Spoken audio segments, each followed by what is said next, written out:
대장지구 개발 사업 특혜 의혹이 연일 정치권을 뒤덮고 있습니다. 오늘도 여야는 서로를 향한 날선 공방을 이어갔는데요. 국회 연결합니다. 이준음 기자. 네, 민주당 송영길 대표는 국민의힘에 공개 사과하라고 목소리를 높였습니다. 곽상도 의원 아들이 화천대유에서 퇴직금 명목으로 50억 원을 받은 사실을 다 알면서도 이재명 후보를 공격하는 건 후안무치라며 여야 합의로 과기원에 대한 제명 처리를 촉구했습니다. 이재명 후보도 개발이익 환수 법제화 토론회를 찾아 정면 돌파에 나섰습니다.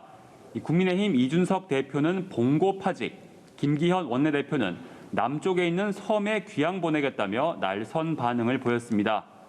반면 국민의힘은 민주당과 이재명 후보를 향해 특검을 수용하라고 맞서고 있습니다. 이준석 대표는 대장동을 직접 찾아 특검 거부자가 첫 번째 의심 대상이라고 지적했습니다. 또 자신을 봉고 파직시키겠다는 이재명 후보를 향해서 이 대장동 설계자를 자처하더니 마음이 급해졌냐며 추악한 가면을 찢어놓겠다고 맞받았습니다. 당내 특별조사위원회는 국가수사본부를 항의 방문하기도 했습니다.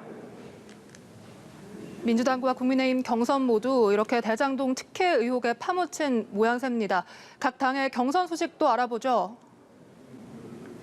네, 민주당은 이번 주 제주와 부산, 울산, 경남, 인천 이렇게 세 곳의 지역 순회 경선과 더불어 2차 슈퍼위크 결과를 공개하는데 오늘부터 온라인 투표가 시작됩니다. 이번 주에 투표함을 여는 선거인단 수가 모두 합쳐 60만 명에 달합니다. 이재명 후보가 본선에 직행할지 아니면 이낙연 후보가 결선 투표 가능성에 불을 지필지가 사실상 결정될 것으로 보입니다. 이재명 후보는 개발이익 환수 토론회에 참석한 뒤 도정에 복귀했고 이낙연 후보는 인천 지역을 돌며 바닥 민심을 훑었습니다.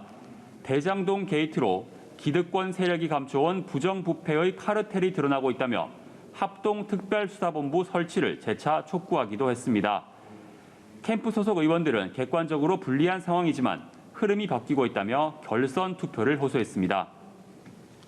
국민의힘 주자들 사이에선 윤석열 예비후보 부친의 부동산 논란이 불거졌습니다. 화천대유 최대 주주인 김만배 씨의 친누나가 2019년 윤 후보 부친의 부동산을 19억 원에 매입했다는 내용입니다. 홍준표 후보는 유력 검찰총장 후보의 부친 집도 사주는 이상한 행각의 연속이라며 특검을 주장했고 유승민 후보는 윤석열 본인이 법조 카르텔의 동조자라고 목소리를 높였습니다. 윤 후보 측은 관련 계약서를 공개하면서 거래자가 누군지 모르고 계약했다며 해당 의혹을 보도한 인터넷 언론을 선거법 위반 혐의로 형사 고발했습니다.